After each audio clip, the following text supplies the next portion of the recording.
सभी सनातन धर्म के मानने वाले लोगों को एकजुट करा है। आज यहाँ पर हम सभी देख सकते हैं कि किस प्रकार से अलग जगाई है सनातन धर्म की और गुरुवार का आगमन हुआ है। तो सुंदर गुरु वंदना हम सभी श्रवण करेंगे। जय जय श्री राधे, हर हर महादेव, श्री शिवाय नमस्तुभ्यं।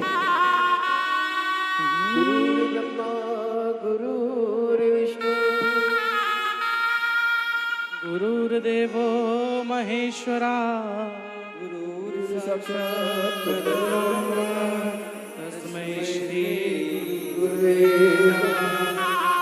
ऐसी रंगो गुरुदेव चुनर मोरी, ऐसी रंगो गुरुदेव चुनर मोरी, ऐसी रंगो गुरुदेव, ऐसी रंगो गुरुदेव चुनर मोरी, ऐसी रंगो गुरुदेव चुनर मोरी, ऐसी रंगो गुरुदेव। इस चूनर को ओढ़ गुरुजी अपने पिया घर जाऊंगी, इस चूनर को ओढ़ गुरुजी अपने पिया घर जाऊंगी, और इस चूनर को ओढ़ गुरुजी अपने पिया घर जाऊंगी, इस चूनर को ओढ़ गुरुजी अपने पिया घर जाऊंगी। राम नाम से पलड़ा भर दो, ऐसी रंगो गुरुदेव चुनर मोरी, ऐसी रंगो गुरुदेव चुनर मोरी, ऐसी रंगो गुरुदेव, ऐसी रंगो गुरुदेव चुनर मोरी, ऐसी रंगो गुरुदेव चुनर मोरी, ऐसी रंगो गुरुदेव।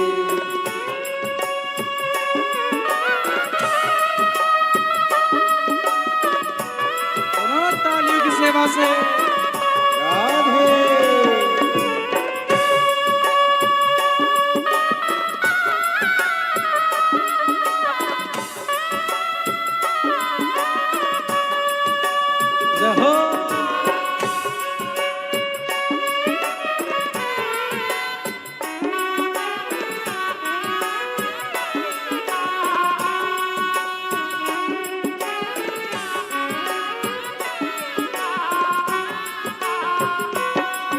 ओ राम लक्ष्मण भरत शत्रुघ्न हनुमत मेरी चूनर में, राम लक्ष्मण भरत शत्रुघ्न हनुमत मेरी चूनर में, ओ राम लक्ष्मण भरत शत्रुघ्न हनुमत मेरी चूनर में, राम लक्ष्मण भरत शत्रुघ्न हनुमत मोरी चूनर में। सरयू जैसी लहरा पाड़े, ऐसी रंगो गुरुदेव चुनर मोरी, ऐसी रंगो गुरुदेव चुनर मोरी, ऐसी रंगो गुरुदेव चुनर मोरी, ऐसी रंगो गुरुदेव चुनर मोरी, ऐसी रंगो। बोलो पूज्य गुरुदेव भगवान की जय। बोले गुरुदेव भगवान की।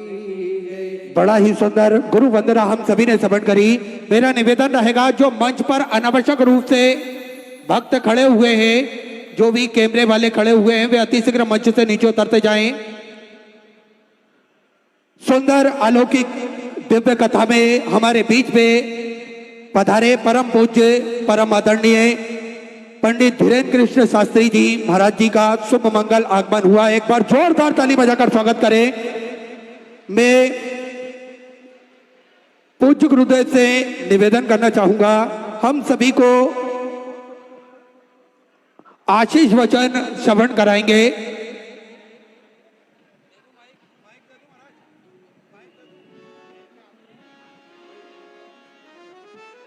मैं पूज्य गुरुवर से निवेदन करना चाहूंगा, हम सभी को 2 मिनट के आशीष वचन अवश्य श्रवण कराएं।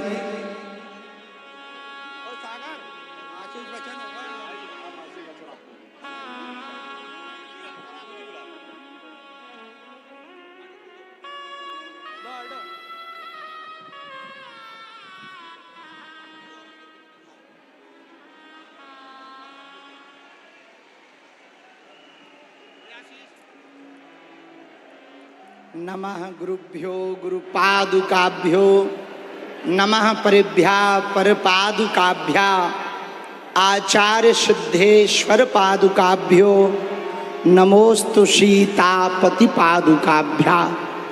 रामचंद्र भगवान की, भोले भंडारी की, श्री शिवाय नमस्तुभ्यम। हर हर महा। भैया बहुत प्रसन्नता की बात है, हमको आज कंकड़ संकड़ की इस पावन भूमि पर जहाँ भोले भंडारी विराजमान हैं, ऐसी सीहोर की कुबेश्वर धाम की पावन भूमि पर आने का सौभाग्य मिला। पूज्य महाराज श्री जी एक ऐसे महापुरुष हैं जिन्होंने सीहोर की भूमि पर जन्म लिया कि हमारे मध्य प्रदेश का गौरव तो बड़ा ही है, पर भैया पूरे भारत भर में जहां जहां शंकर जी विराजमान हैं वहां लंबी लंबी लाइन शिव भक्तों की लगवाई है। महादेव के भक्तों की लंबी लंबी लाइन लगवाई। खंडहर पड़े, वीरान पड़े, मंदिरों में भी, अब महादेव के मंदिरों में भी श्री शिवाय नमस्तुभ्यम की गूंज गुंजायमान हो रही है।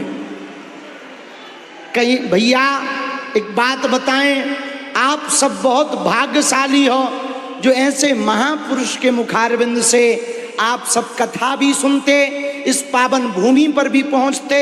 हम यही प्रार्थना करेंगे बालाजी के चरणों में, श्री बागेश्वर हनुमान जी के चरणों में, ऐसे संत महापुरुष जब जन्म लेते हैं तो वो स्वयं तो परमात्मा की ओर चलते ही हैं, करोड़ों लोगों को परमात्मा की ओर ले जाते हैं। और आज हमारा मन बड़ा गदगद हुआ। आगामी अप्रैल में भव्य दिव्य यहां प्राण प्रतिष्ठा समारोह भी है और हमने महाराज जी का कर्जा भी चुका दिया। पूछो कैसे? अरे पूछो तो। महाराज जी हमारे यहाँ गए थे, हम महाराज जी के यहाँ आ गए। हम कर्जा किसी का रखते नहीं है, महाराज जी का तो रख ही नहीं सकते हैं। हाँ, तो हम भैया बहुत प्रसन्न इस भूमि पर आकर। आप सबकी भक्ति श्रद्धा और प्रबल हो, आप सबके भंडार भोले भंडारी भरे। और कुबेश्वर धाम की है परंपरा, यहाँ की सेवा, यहाँ की भव्यता, यहाँ की दिव्यता, यहाँ की नव्यता, यहाँ की आस्था, यहाँ की संस्कृति अनवरत ऐसी बढ़ती रहे और एक दिन ऐसा आए पूरा संसार भोलेनाथ के द्वार दौड़ा चला है। पूरे भारत भर से लोग यहाँ पधारते हैं कंकड़ संकड़ की इस भूमि पर आशीर्वाद लेने के लिए, माथा टेकने के लिए। हम भैया सबसे एक बात कहें, कह दो, कहो, जोर से बोलो। आपके गांव में, शहर में, जिला में महाराज जी जाते हैं, आप उनकी कथा सुनने जाते हैं, ये सौभाग्य है। लेकिन कुबेश्वर धाम जो आता है उसका परम सौभाग्य हो जाता है। अच्छा, अंतिम बात और बोलें? कह दो, बोलो। क्योंकि हमें यहाँ से जहाँ महाराज जी कथा करके आए हैं वहाँ हम जा रहे हैं, क्योंकि महाराज जी हैं हमसे बड़े, तो बड़े जहाँ जाते हैं छोटे वहीं चले जाते हैं।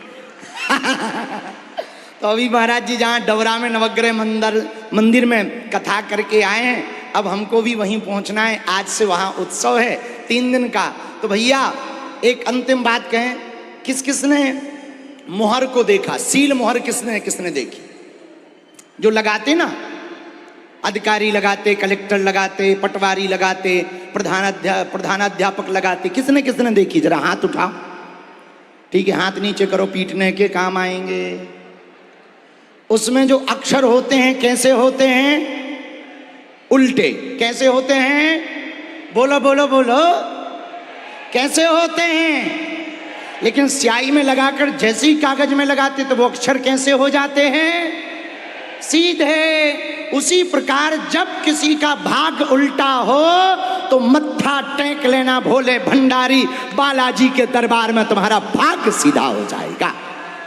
इसी के साथ श्री शिवाय नमस्तुभ्यम, दोनों हाथ उठा के बोलो ओ नमः शिवाय। हर हर, हम बोलेंगे राम कृष्ण हरि, बोलो। अरे बड़े कंजूस टाइप को हो का, थोड़ा जोर से बोलो राम कृष्ण हरि,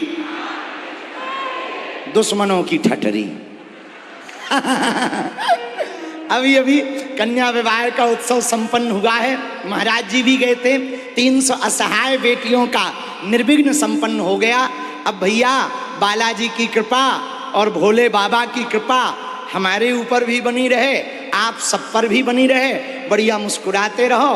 और महाराज जी की लिए हम एक ही बात कहेंगे, जो कर रहे अद्भुत कर रहे, अभूतपूर्व कर रहे, बेहतर नहीं बेहतरीन कर रहे हैं। इसी के साथ जय सिया राम।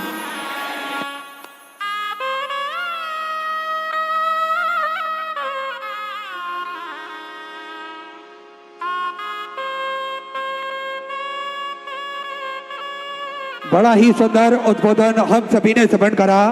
पूज्य गुरुदेव का एक बार जोरदार ताली बजाकर स्वागत करें। देखिए ये बड़ी ही अद्भुत बेला है जिसमें दो ऐसी महान विभूतियां जिन्होंने सनातन धर्म के परचम को लहराया है, जिन्होंने सनातन धर्म के लिए बिना रुके कार्य करते आ रहे हैं और निरंतर हमेशा करते रहे। बाबा से यही प्रार्थना करते हैं और सुंदर बाबा भोलेनाथ की ये अलौकिक दिव्य कथा के हम सभी आज चतुर्थ दिवस में प्रवेश करेंगे। इस कथा में जिन्होंने जजमान पद भार ग्रहण करा उन सभी पावनशाली पुण्यशाली धन जजमान जिन्होंने पदभार ग्रहण करा, स्वर्गीय श्री महेंद्र भाई मोती भाई जी पटेल की स्मृति में Banalata Ben Patel, Lalita Diptesh ji Patel new Jersey America से, सोमानी जी सूरत गुजरात से, दिनेश गणपति जी काबरा काबरा परिवार एरंडोर महाराष्ट्र से, सत्यनारायण रामदयाल जी मालपानी संभाजी नगर महाराष्ट्र से, स्वर्गीय श्री मुरलीधर राव जी काले की स्मृति में श्री अनिल मीनाक्षी जी काले विदर कर्नाटका से, स्वर्गीय श्री सुमित्रा देवी गोवर्धन लाल जी महेश्वरी की स्मृति में संतोष राधा जी महेश्वरी इंदौर मध्य प्रदेश से, स्वर्गीय श्री रामचंद्र सुरसैट बार जी की स्मृति में सुहानी विजय कुमार रामचंद्र जी सुरसैट बार उदगीर महाराष्ट्र से, श्रीमती सरला कैलाश जी रुंगटा कोलकाता वेस्ट बंगाल से, स्वर्गीय वसंत कुमार जी कोठारी की स्मृति में श्रीमती शोभा वसंत जी कोठारी, आशीष कुमार जी बलबाड़ी सेंधवा मध्य प्रदेश से, श्री रम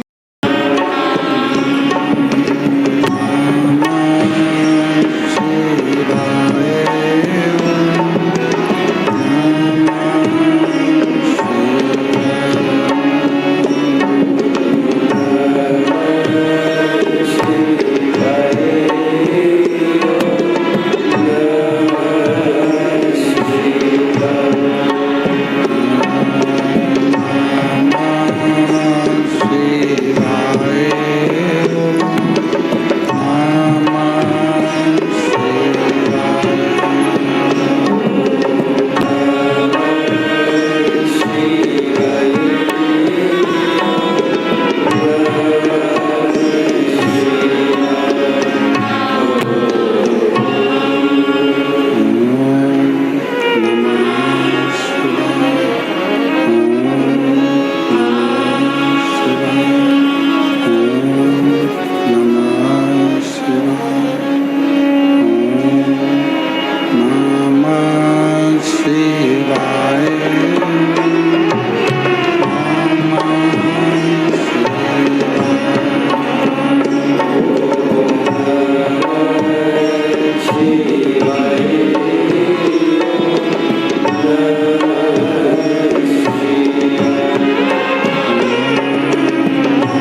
get all day moisturization.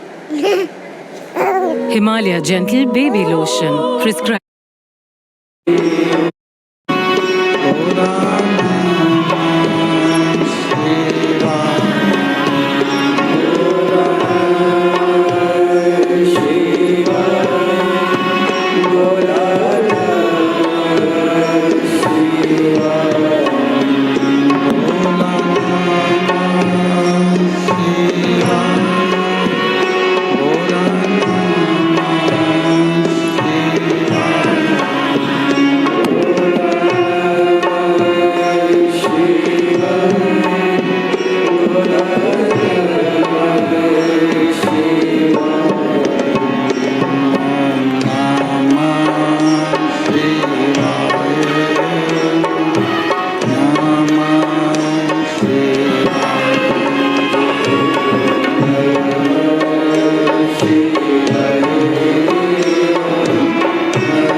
Vishwanath भगवान की महान कालेश्वर भगवान की ओंकारेश्वर भगवान की कुबरेश्वर महादेव की हर हर महादेव हर हर महादेव हर हर महादेव। काशी विश्वनाथ ओगड़दानी त्रिकालदर्शी कैलाशी अविनाशी भगवान शिव जिनकी पुनित पावन पवित्र शिव महापुराण की कथा। हाँ बुलाओ एक एक करके। शिव महापुराण की कथा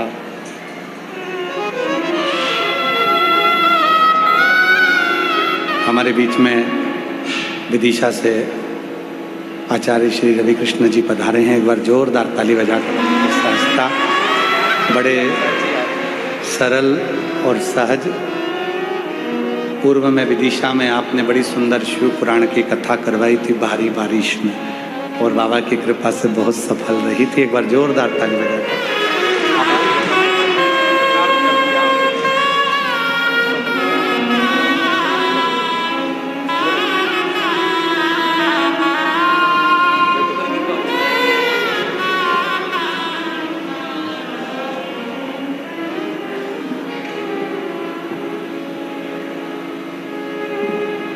शिव की कृपा से, करुणा से, उनकी उदारता से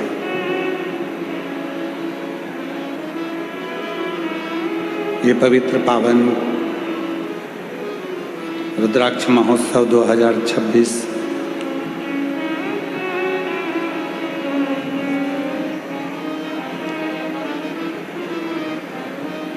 जिसका चतुर्थ दिवस यहाँ प्रारंभ हुआ है।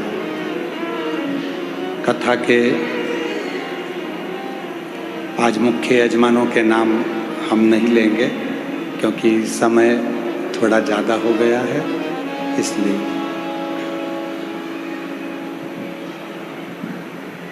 इस कथा के जो भी मुख्य यजमान हैं मैं उनसे निवेदन करूंगा एक बार सब खड़े हो जाओ। जो भी मुख्य यजमान है, मैं आस्था चैनल वालों से कहूँगा कि इन सभी का दर्शन सभी श्रोता भाई बहनों को हो कि ये वो मुख्य यजमान हैं जिन पर भगवान देवाधिदेव महादेव की कृपा, करुणा, उनकी उदारता हुई। और ये पवित्र कथा आज आप और हम सब श्रवण कर रहे हैं। एक बार जोरदार ताली बजाएं सभी मुख्य यजमान के लिए। विराजी बैठिए।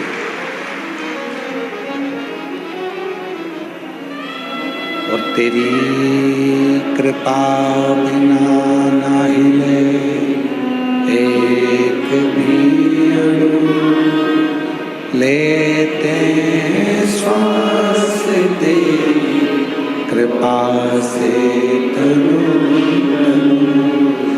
बखान क्या करूं मैं रागों के ढेर का, चपटी भभूत में खजाना कुबेरा।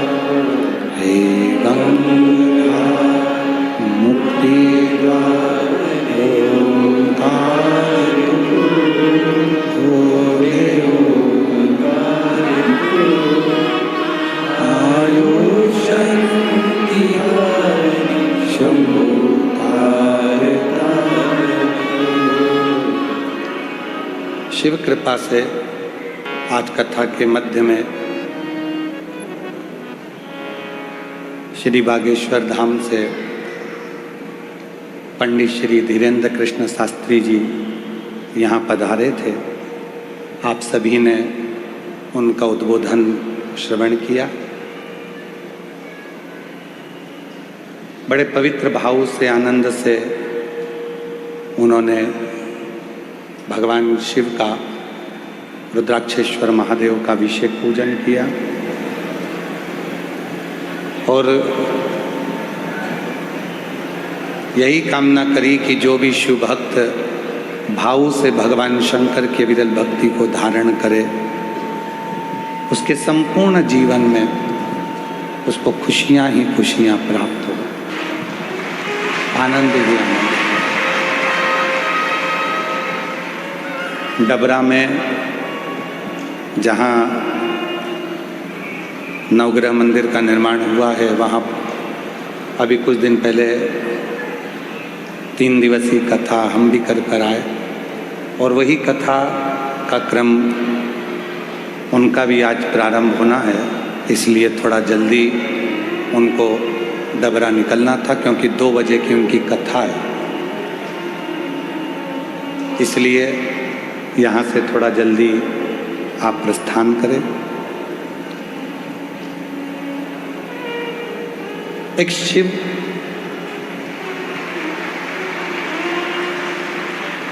भगवान देवादिदेव महादेव की अविरल भक्ति एक मुक्ति के पथ को निश्चित करती है।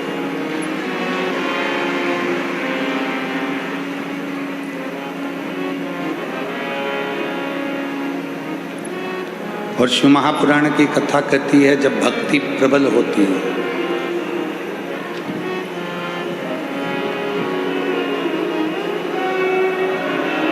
जब भक्ति बढ़ती है तो ही मुक्ति का मार्ग सहज बन पाता है।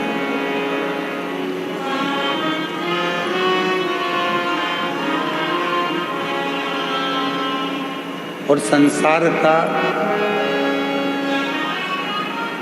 ऐसा कोई मनुष्य नहीं है, बेटा उधर के माइक ऊंचा, संसार का ऐसा कोई मनुष्य नहीं है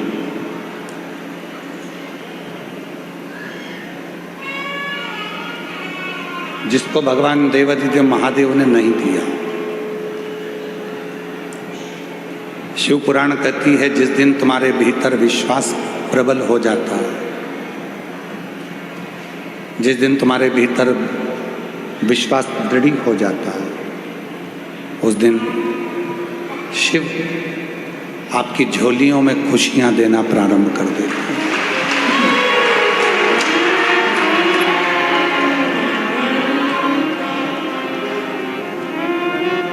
हमारे यहाँ एक शिवरात्रि को, एक नवरात्रि को, एक है शिवरात्रि और एक है नवरात्रि। इनको जोड़ा गया है रात्रि से, इनको दिन से नहीं जोड़ा गया। इनको रात्रि से जोड़ा गया।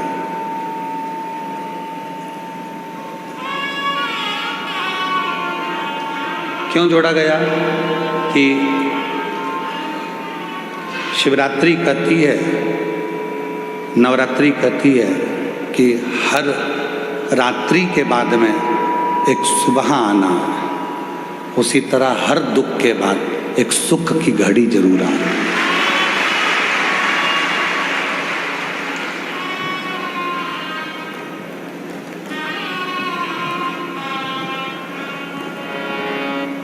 ऐसा कोई संसार में नहीं जन्मा जिसको परमात्मा ने सुख नहीं दिया। थोड़ा संघर्ष हो सकता है,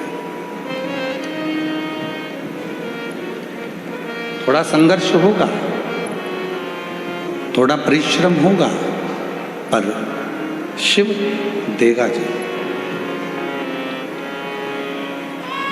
और मैंने तेरे ही भरोसे बाबा, तेरे ही भरोसे हवा विच उड़ती जवानी बाबा, डोर घटो चढ़ी कटी जावांगी भोले, मैं तेरी पठन शंभु, मैं तेरी पठन हवा विच उड़ती जवानी बाबा, डोर हटो छड़ी नाम कटी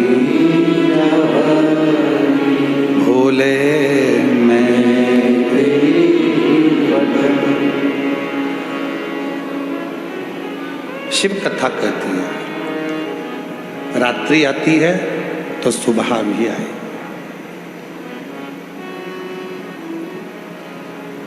शिवरात्रि हर महीने आती है,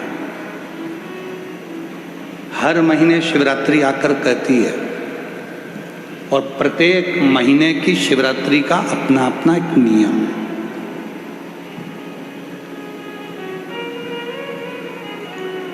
प्रत्येक महीने की शिवरात्रि का अपना नियम।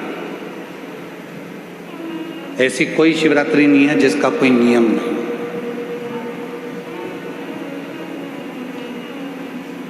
और प्रत्येक शिवरात्रि अलग अलग फल भी देती है।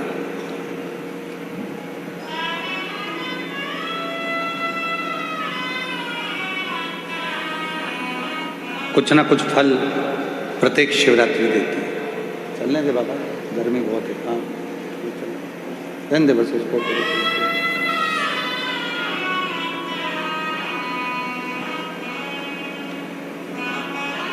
प्रत्येक शिवरात्रि फल प्रदान करती है और प्रत्येक फल अलग अलग। प्रत्येक फल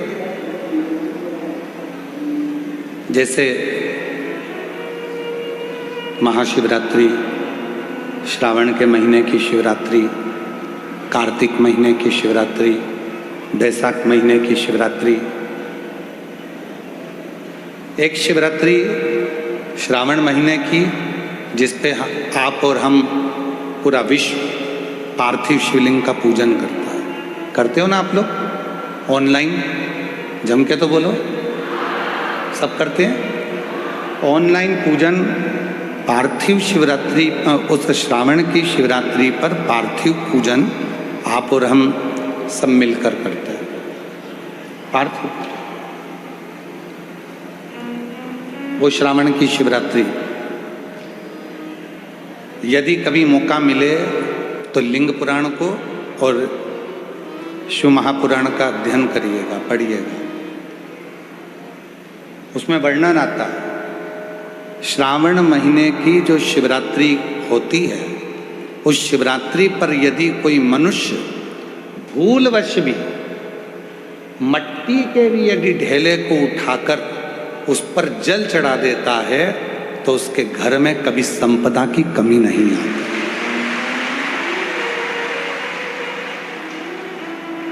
इतना श्रावण की शिवरात्रि का महत्व है।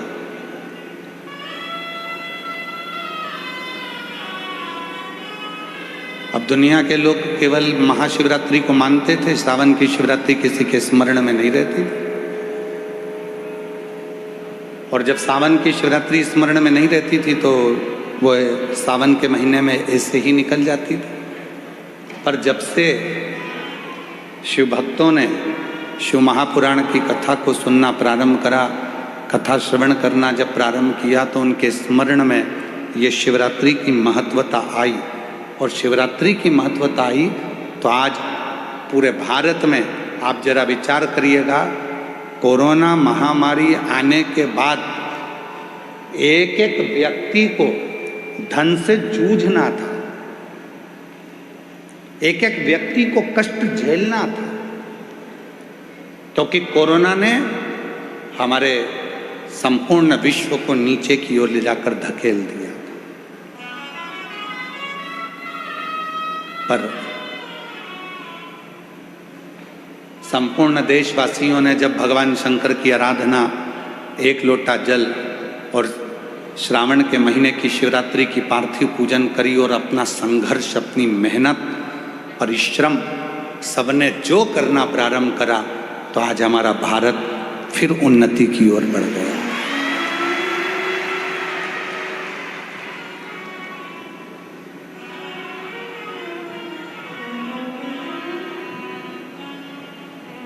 कई देश ऐसे हैं जो आज भी कोरोना के कारणवश प्रबल नहीं बन पाए, पर हमारा भारत, हमारा देश, हमारा तिरंगा आज भी उसी आनंद के साथ भारत की इस पवित्र गौरवमय भूमि पर लहरा रहा है। आज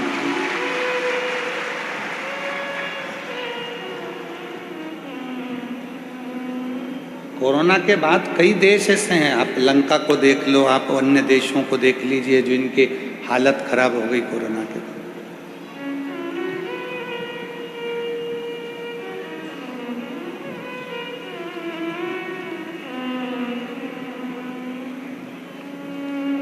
पाकिस्तान जैसा देश हो, अन्य देश नीचे चले गए, पर भारत आज भी उसी आनंद के साथ खड़ा है। उसका कारण केवल एक है, आपकी मेहनत, आपका परिश्रम, आपकी लगन और राष्ट्र के प्रति आपका समर्पण और शिव के प्रति आपका विश्वास। भगवान देवादिदेव महादेव के प्रति आपका भरोसा, विश्वास। और शंभु शरणे पड़ी मारो घड़ी रे घड़ी, दुख काटो दया करी ने दर्शन आपो। शंभु शरणे मागो घड़ी रे घड़ी, दुख काटो दया करी निदर्शन आपो। शंभु शरण पड़ी मागो घड़ी रे घड़ी, दुख काटो दया करी निदर्शन आपो। एक पार्थिव शिवलिंग हमारे पूर्व के हजारों हजार पापों को समाप्त कर देता है। एक पार्थिव पूजन हमारे जीवन के ना जाने कितने कितने पाप कर्म हैं, उनको समाप्त कर देता है। जैसे दो रिश्ते हैं, अंदर का प्रेशर, दो रिश्ते हैं,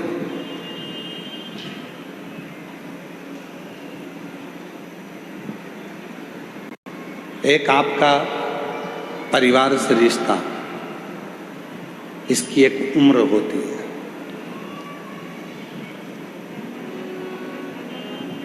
परिवार का जो रिश्ता है इसकी एक उम्र है। जन्म लिया, रिश्ते बन गए। माँ, बाप, बहन, भाई, बुआ, फूफा, मामा, मामी, मौसा, मौसी, काका, काकी, ताऊ, ताई, नाना, नानी, ये सारे रिश्ते बन गए। ये सब रिश्ते, इनकी उम्र है। ये रिश्ते कब तक रहेंगे? जब तक आप जिंदा हैं, फिर ये रिश्ते समाप्त।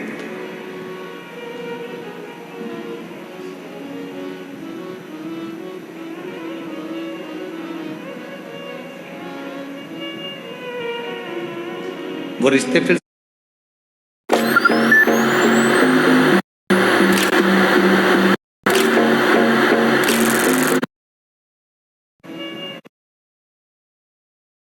लेने के बाद से मरने तक रहता है।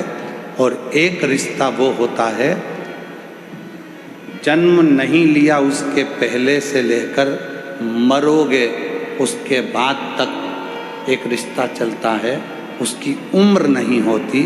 वो रिश्ता है शिव से रिश्ता, क्योंकि शंकर की कोई उम्र नहीं होती। संसार के लोगों की उम्र है, तो एक उम्र तक का रिश्ता होता है। शिव जी की कोई उम्र नहीं है। आप कहोगे कि भोलेनाथ जी की उम्र का अंदाजा कैसे लगा सकते हैं, तो आप खुद जरा विचार करिए। सती माता प्रसूति के गर्भ से जन्म लेती हैं और गोदी में माता सती हैं। 33 कोटि देवताओं को बुलाया गया, उसमें भगवान देवाधिदेव महादेव आकर खड़े हुए। सती मैया शिव जी को देख रही हैं, शिव सती को देख रहे, सती शिव को, शिव सती को देख। रिश्ता अब सती मां गोदी में है और भोलेनाथ जी का विग्रह, भोलेनाथ जी का स्वरूप कितना विशाल। किसने जाना?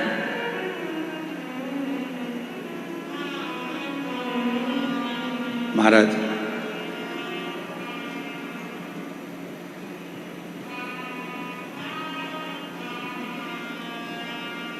जब भगवान देवाधिदेव महादेव का विवाह सती जी के साथ में हो रहा था, तो सती जी से प्रसूति माता ने कहा था, जरा एक बार शिव जी से उम्र तो पूछ ले सती, जिससे तू विवाह करने जा रही है। एक बार उम्र तो पूछ कि शंकर जी की उम्र कितनी है। सती मैया ने शिव जी के सामने हाथ जोड़कर कहा कि आपकी उम्र कितनी है। शिव जी कहते हैं, सती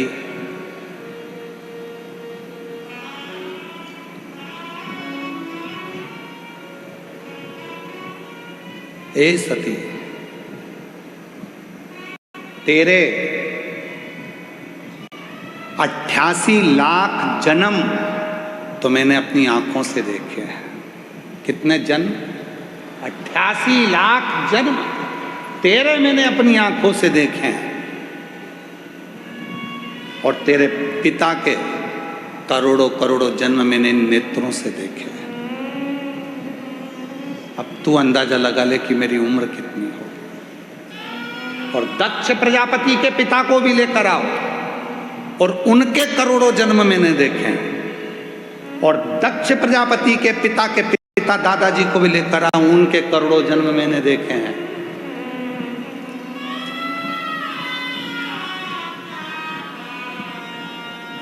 तो सती ने कहा, आपकी कोई उम्र नहीं है कि आप 50 साल, 60 साल, 100 साल, 80 साल, 90 साल, 1000, 5000, जैसे कहा जाता है राम जी महाराज की इतनी उम्र थी, भगवान कृष्ण की इतनी उम्र थी, इतनी उम्र के ये थे।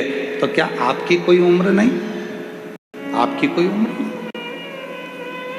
सती, यदि मेरी उम्र होती तो मैं केवल संसार के लोगों से संसार के बीच में रहकर ही रिश्ते रखता। मेरी उम्र का ठिकाना नहीं है क्योंकि मैं अमर हूँ, इसलिए जो जन्म लेता है, जो मेरा होता है, जो जन्म नहीं लिया, माँ के गर्भ में भी आया, तब भी मैं उसका साथ देता हूँ। बाहर निकलता है तो भी साथ देता हूँ, मरता है तो भी साथ देता हूँ, मरने के बाद भी साथ देता हूँ। एक रिश्ता, एक संबंध जो मुझसे दुनिया के लोग जोड़ लेते हैं, वो संबंध वो प्रबल संबंध होता है कि वो संबंध कभी खत्म नहीं होता, समाप्त ही नहीं होता। और कोई पिछले जन्म के अच्छे कर्म मुझे बाबा तेरा साथ मिला, कोई पिछले जन्म के अच्छे कर्म मुझे बाबा तेरा साथ मिला। जहाँ सारी दुनिया झुकती है, जहाँ सारी दुनिया झुकती है, मुझे वो आली दरबार मिला, दरबार मिला।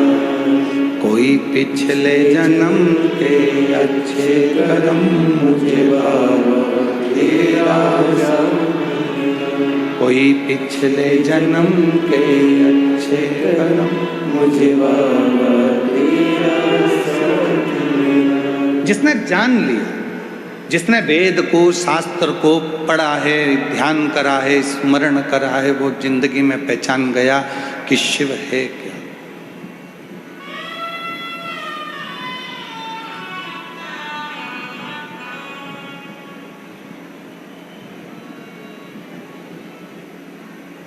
महाराज जी, लोग पूछते हैं आप रुद्राक्ष का उपाय बताते हो, दुर्वा का उपाय बताते हो, बेलपत्र का उपाय बताते हो, गेहूं के दाने का उपाय बताते हो, चावल के दाने का उपाय बताते हो, मूंग के दाने का उपाय बताते हो, काली तिल का उपाय बताते हो, काली मिर्च का उपाय बताते हो। क्या ये सब हमारे पुराणों में, शास्त्रों में है? महाराज जी, मैं निवेदन करूंगा,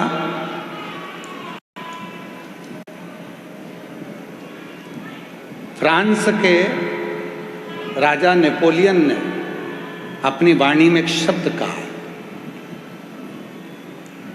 नेपोलियन ने कहा कि धरती पर मनुष्य जन्म लेने के बाद तुम्हें जो चाहिए वो तुम्हें मिल सकता है। कैसे? बस तुम्हें जो धरती पर चाहिए वो कहीं ना कहीं, किसी ना किसी पुस्तक में हमारे पुरखों ने लिख दिया है। उस लिखे को तुम अनुभव करना चालू कर दो और तुम्हें दुनिया का सारा सुख प्राप्त हो जाए।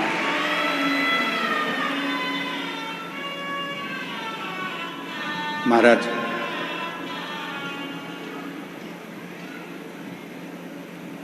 पढ़ना पड़ेगा। पहले टीवी कम थी, पुस्तक ज्यादा थी।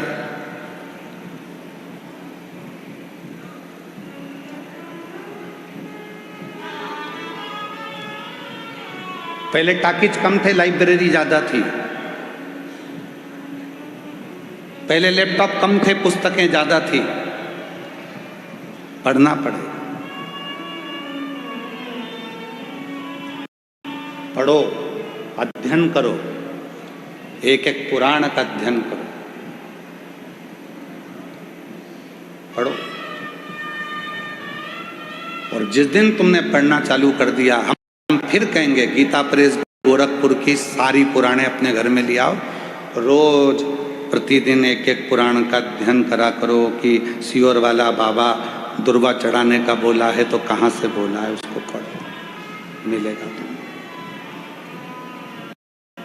अध्ययन करो,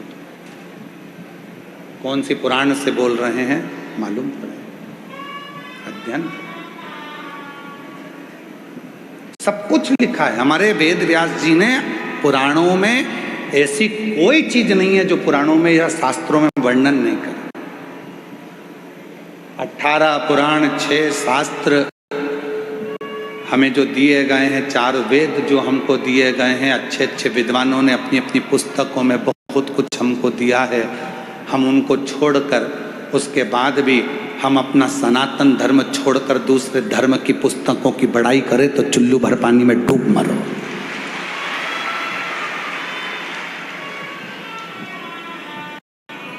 अपने सनातन धर्म की पुस्तकों को छोड़कर, 4 वेदों को छोड़कर, 6 शास्त्र को छोड़कर, 18 पुराणों को छोड़कर,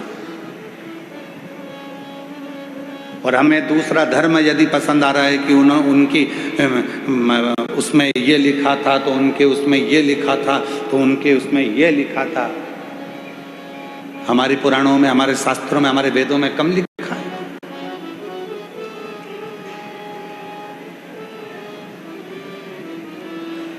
जैसे मंदिरों को मिटाने का काम विधर्मियों ने करा, तीर्थों को नष्ट करने का काम विधर्मियों ने करा, वैसे ही हमारे वेद और शास्त्रों में भी अटकलियां, हमारे वेद और शास्त्रों को भी मिटाने का काम विरोधियों ने करा, विधर्मियों ने करा।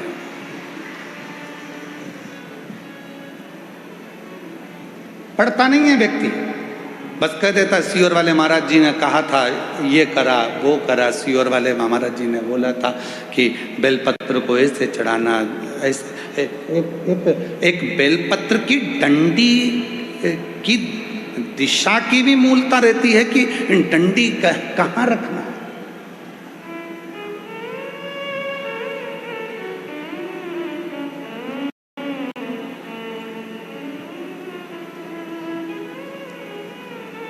एक बार हमने हमारे सुपुत्र चिरंजीवी पंडित राघव मिश्रा जी से कहा कि हमने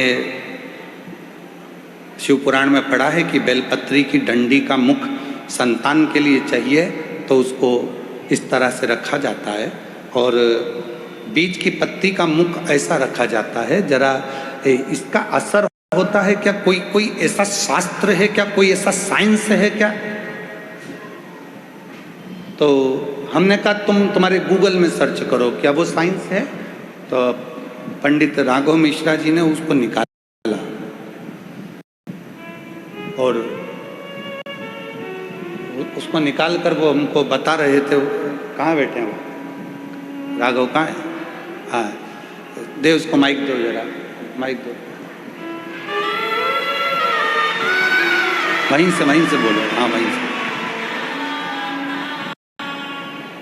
कि तितली उड़ती है तो उसके पंख किस दिशा में जा रहे हैं, उसका भी असर संसार के लोगों पर पड़ता है। तो एक बेलपत्री की डंडी का भी असर पड़ता है। ये गूगल कह रहा है, ये रिसर्च सेंटर कह रहा है, ये साइंस कह रहा है। प्रदीप मिश्रा तो बाद में बोला है। ये सब चीजें लोग उसको अनुभव कर रहे हैं कि बेलपत्र की डंडी प्रदीप मिश्रा जी ने यहाँ चढ़वा दी, दुर्वा यहाँ चढ़वा दी, जल यहाँ चढ़वा दिया, स्थान पर गेहूं चढ़वा दिया, चावल का स्थान ये बता दिया। तो इसका असर क्या होता है? आपने जिसको पढ़ा है, क्या कहते हैं उसको? Butterfly effect. साइंस में एक बटरफ्लाई इफेक्ट बताया गया, जिसमें बताया गया कि एक चींटी अगर कन्याकुमारी में चल रही है तो उसका असर कश्मीर में पड़ रहा है। जोरदार ताली बजाकर साथ में। चींटी कन्याकुमारी में चल रही है तो उसका असर वो कहे बटरफ्लाई इफेक्ट। ये एक रिसर्च सेंटर ने रिसर्च किया कि एक तितली का पंख भी ऊपर नीचे होता है तो उसका फर्क संसार के लोगों पर पड़ता है। तो हमारी बेलपत्र चढ़ाने का फर्क हमारी जिंदगी में क्यों ना पड़ेगा? बैठ जाइए।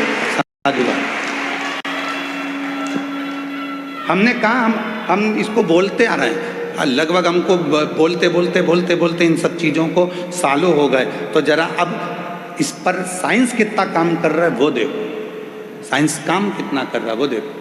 तो राघव जी ने उसको सर्च मारा, निकाला, फिर उन सब सर्चों को देखा गया कि कितना कौन कौन से देश पर केवल जरा से पंख का असर कितना होता है। फूल की दिशा, आज दुनिया के लोगों को तो भगवान को फूल चढ़ाना भी नहीं आता।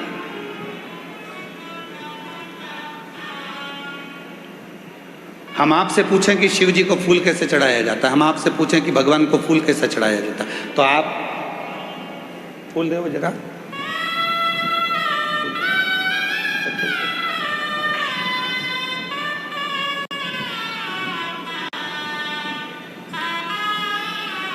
आप और हम फूल कैसे चढ़ाते हैं? शंकर जी पे या देवता पे फूल ऐसे चढ़ाएंगे कि फूल का जो मुख है वो अपनी ओर रखेंगे, अपनी ओर।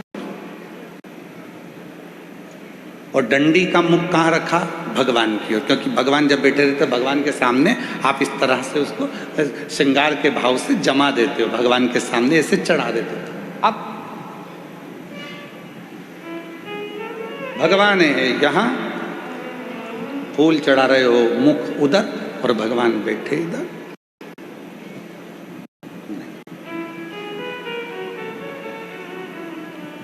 डंडी का मुख अपनी ओर हो और फूल का मुख मेरे परमात्मा की ओर हो। परमात्मा किसी को दिया जाता है तो उसको डंडी से नहीं दिया जाता, उसको पुष्प का अग्र भाग दिखाया जाता है। जब फूल का आगे का भाग उसको दिखाते हैं तो वो समझ जाता है कि डंडी में कांटे हैं और इसने अपनी जिंदगी में सारे कांटों को संभाल कर रखा है, तो इसकी जिंदगी को मुझे फूल की तरह कर देना है। वो समझ जाता है, वो समझता है। अब हम परमात्मा को रिझा रहे हैं, रोज मंदिर जा रहे हैं, भोलेनाथ जी कृपा करना, भोलेनाथ जी दया करना, भोलेनाथ जी मैं तेरी शरण में हूँ, शिव जी कृपा करना, संतोषी माता कृपा करना, राम जी कृपा करना, गणेश जी कृपा करना, भवानी कृपा करना। सबने भगवान के सामने फूलों को जमा दिया, श्रृंगार कर दिया, पर फूल का मुख परमात्मा की ओर नहीं करा।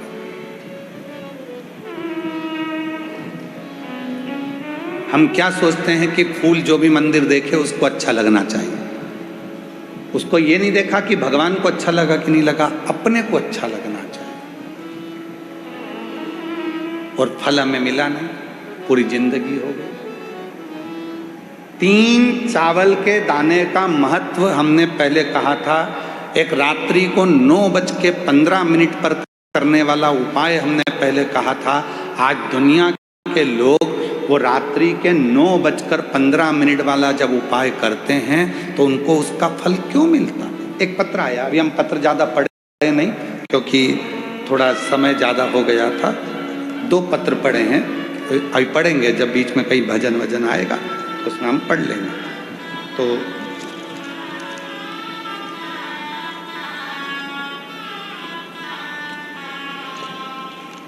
मनीषा पति सुंदरलाल सापले, जिला बड़वानी, मध्य प्रदेश से आई है। कहीं बैठी हो, आप ही हैं, आ जाओ, एक बेलपत्र ले जाना। मनीषा पति सुंदरलाल सापले, जिला बड़वानी, मध्य प्रदेश से आई हूँ। मेरे पति भगवान पर विश्वास नहीं रखते थे। मैं जल चढ़ाने जाती थी तो चिल्लाते थे, मगर कुबेर भंडारी की ऐसी कृपा हुई कि मेरे पति अब मेरे साथ 1 लोटा जल चढ़ाने मंदिर जाते हैं। 1 लोटा जल की महिमा क्या बताऊं गुरुजी। पति ने विश्वास कब करा? जब मैं अपने पति को जल चढ़ाने के लिए लेकर चली गई। पति की पूरी उम्र निकलती चली गई, 45 साल की आयु हो गई और मेरे पति ने मुझसे शर्त लगाई। तेरा सीहोर वाला बाबा कहता है कि बेलपत्री पर शहद लगाकर चढ़ाकर जाओगे सफलता मिलती है। क्या मेरी 45 साल की उम्र में सरकारी नौकरी लग सकती है? पत्नी ने कहा वो सीहोर वाला बाबा नहीं है, शिव कथा करता है, तुम मेरे साथ आज चलो। पहली बार मेरा पति शहद की बेलपत्र लेकर शिव के मंदिर गया। बेलपत्र चढ़ाने का तरीका जो आपने बताया था वैसा की वैसा ही करा और आज मेरे पति की 45 वर्ष। मैसेज डियर इन्वेस्टर, एक एक्सपर्ट स्टॉक टिप खास आपके लिए। ये ऐप डाउनलोड करो और पैसे डबल करो। की आयु में मेरे पति की सरकारी नौकरी लग गई, मैं बाबा को प्रणाम करने आई हूं।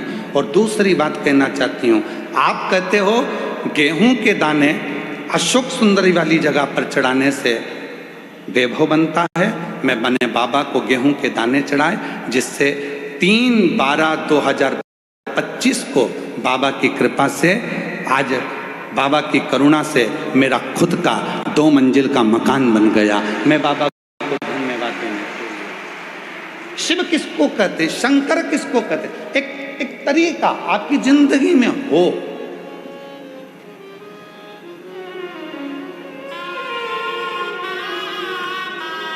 हमारा चिकित्सा विभाग कहता है दूध पीना है तो दूध को पीने के लिए खड़े होकर पिया जाता है और पानी को पीना है तो बैठकर पिया जाता है, शरीर के लिए ठीक होता है। उसी तरह शिव को जल चढ़ाने का भी तरीका होता है तो शंकर को पुष्प चढ़ाने का भी तरीका होता है, तो शंकर को चावल का दाना चढ़ाने का भी तरीका होता है। ये दुनिया के लोग जितना विरोध करना है इनको करें, पर उस विरोध का हल जब निकलेगा जब आप खुद अपनी पुराणों में अध्ययन करोगे कि सियोर वाले महाराज ने बोला तो बोला कहां से, उसका अध्ययन करो, उसको पढ़ो।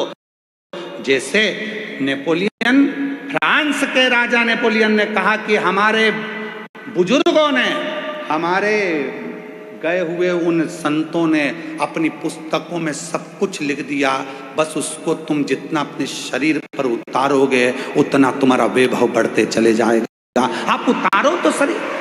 हम केवल मोबाइल तक रह गए, हम केवल लैपटॉप तक रह गए, हम केवल टीवी तक रह गए, पर हम पुस्तकों को छोड़ दिए, हमने पढ़ना छोड़ दिया, हमने अध्ययन करना छोड़ दिया।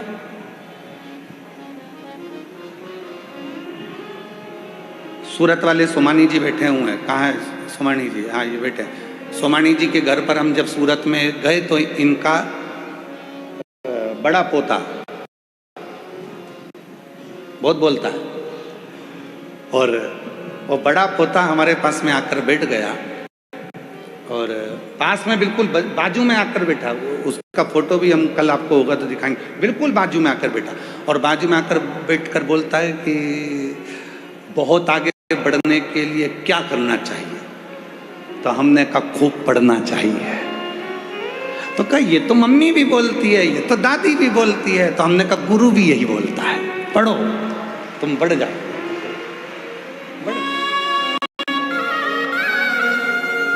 आगे बढ़ने की सबसे बड़ी कुंजी, चाबी है तुम्हारा पढ़ना। केवल विरोध करना नहीं, उसको पढ़ो।